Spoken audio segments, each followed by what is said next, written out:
Hit TV YouTube channels లో మీ వ్యాపార ప్రకటనలకు మరియు ప్రమోషనల్ ఇంటర్వ్యూస్ కోసం వెంటనే సంప్రదించండి.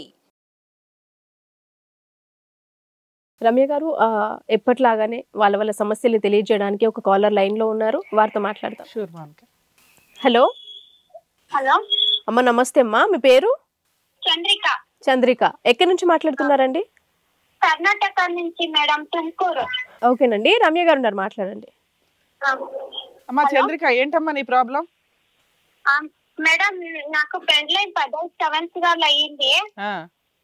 నేను బెంగళూరులో ఉండి మా ఆయనతోటేనే. కరోనా వచ్చినప్పుడు నేను అథవా బాడిగ కట్టేసి కాకుండా మా ఆయన ఊరుకే వచ్చేసి వస్తే తను రమ్మంటే తను రానంటున్నాడు. తర్వాత ఏమంటే ఈతగా పొలం అంతా చాలా ఉంది వాళ్ళకి. ఇప్పుడు ఏమంటే నేను అంతా అమ్మేసుకుంటాను అంటున్నాడు. అది ఎలా కుదురుతుంది? నేను నీతోనే ఉంటాను అంటే తను చాలా డ్రింక్స్ చేసేవాడు. 15 సంవత్సరాలు అంతా నేనే తనని చూసుకున్నాను, ఎప్పుడు తను చూసుకోలేదు. ఆయన మా అమ్మ తమ్ముడు. మా అమ్మ తమ్ముడికి ఇచ్చి పెళ్లి చేసి అంటే మా అమ్మ వాళ్ళకి అంత పెళ్లికి ముందు తెలీదు. తాకుతాడని తెలుసు, చాలా తాకుతాడని తెలీదు. తర్వాత ఇక వంట చాలా అప్పులు చేసి పారిపోయిండేవాడు బెంగళూరుకి. అతవా పెళ్లి చేసుకోనేనని. ఇప్పుడు తన అప్పులన్నీ మేము తీర్చేసి ఇక్కడికి వచ్చి ఊరికి. ఇప్పుడు తీర్చిన తర్వాత ఇప్పుడు కొన్నిమంతా అమ్మేస్తాను, ఏమి ఇచ్చేలేదు అంటా ఉన్నారు. కరోనా టైంలో అప్పుడు మాత్రమే నేను వచ్చింది. వాళ్ళ ఊరికి వచ్చి వాళ్ళ ఇంట్లోనే ఉన్నాను, మా అత్త వాళ్ళ ఇంట్లోనే. కానీ ఇప్పుడు నా మరిది ఏమంటున్నాడంటే నీ సైన్ ఏమొద్దు, అంతా అమ్మే ఇచ్చేదానికి నేను హెల్ప్ చేస్తాను అన్నయ్యకి అని చెప్తా ఉన్నారు మేడం. అమ్మా, మీ మ్యారేజ్ అయ్యి 15 ఏళ్ళు అయింది. అయింది. మీరు వాళ్ళు చుట్టాలే? మా అమ్మ తమ్ముడు. మీ అమ్మకు సొంత తమ్ముడు. అంటే ఇప్పుడు ఎన్ని ఎకరాలు ఆస్తుందమ్మా? 11 ఎకరాలు ఆస్తుంది. 3 మగ పిల్లోళ్ళు, 6 ఆడపిల్లోళ్ళు. ఆడపిల్లలకి బాగా ఇచ్చినారు. మా ఆయనకి 3.5 ఎకరాలు పొలం వస్తుంది మేడం. వచ్చిందా, వస్తుందా, ఇంకా రావాలా? వాళ్ళ పేర్లకి చేసుకునే దానికి డబ్బులు కట్టిండారు మేడం. ఓకే, సరే. ఇప్పుడు మీ ఆయన పేరు మీద 3.5 ఎకరాలు రిజిస్ట్రేషన్ అయినాక మాట్లాడవచ్చు కదా. నువ్వు ఇప్పుడు ఎందుకు కంగారు పడుతున్నావు? అంటే వాళ్ళ తొట్లు అందరూ నా వైపు మా పిన్నమ్మ వాళ్ళకి తెలుసు తను చాలా డ్రింక్స్ చేస్తాడు. ఇంట్లోనూ అంతా ఏమంటే అన్ముచారు ఉంటుంది కదా, దాంట్లోకి రీసెర్చ్ అంతా చేసేవాడు తాగేసి. అదంతా వాళ్ళకి. అతను ఏం పని చేస్తాడు, నువ్వేం పని చేస్తావమ్మా? నేను గార్మెంట్స్ కి పోతా ఉంటుంది బెంగళూరులో ఉన్నప్పుడు. కరోనా వచ్చినప్పుడు పర్లేదు కదా అని ఊరికి వచ్చేసిందాను. అప్పుడు మా ఆయన చెల్లెలు ఉండారు కదా, ఆయన ఇంకేం పనుకుపోతావు, నాకు స్టిచ్చింగ్ వస్తా ఉండే కదా, కటింగ్ నేర్పించే బ్లౌజ్ డ్రెస్లు కుట్టే దానికి. నేను ఆ చిన్న అదే ఊర్లోనే మా అత్త వాళ్ళ ఊర్లోనే అంగడి పెట్టుకొని ఉన్నాను. తను పోతా ఉండే పనుకు పోయినా సరే డబ్బులు ఇస్తే ఉండేవాడు కాదు.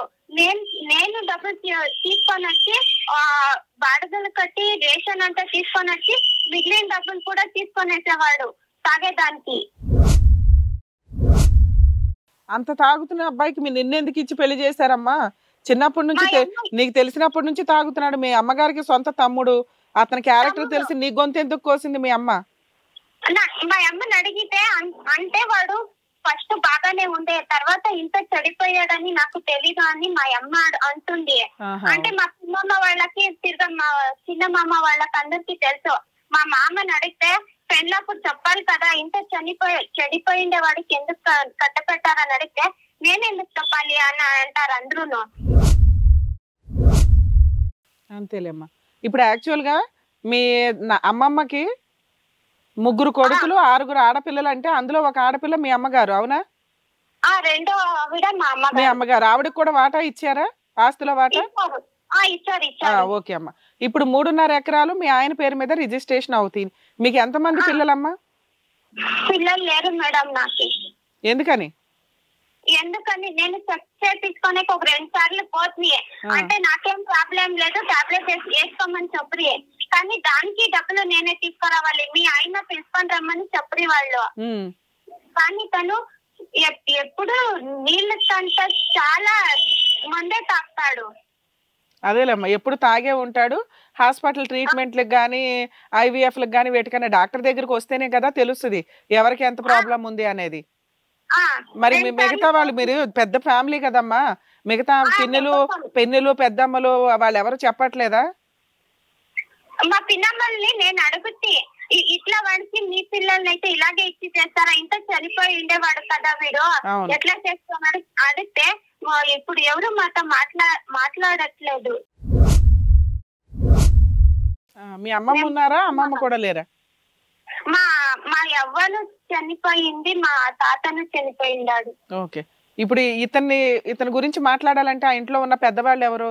అలా అన్నయ్యలా, మీ అమ్మ, లేకపోతే మిగతా పిన్నులు పెద్దమ్మలు ఎవరు మాట్లాడట్లా? మరి ఇతనికి మీ ఆయనకి సంబంధించి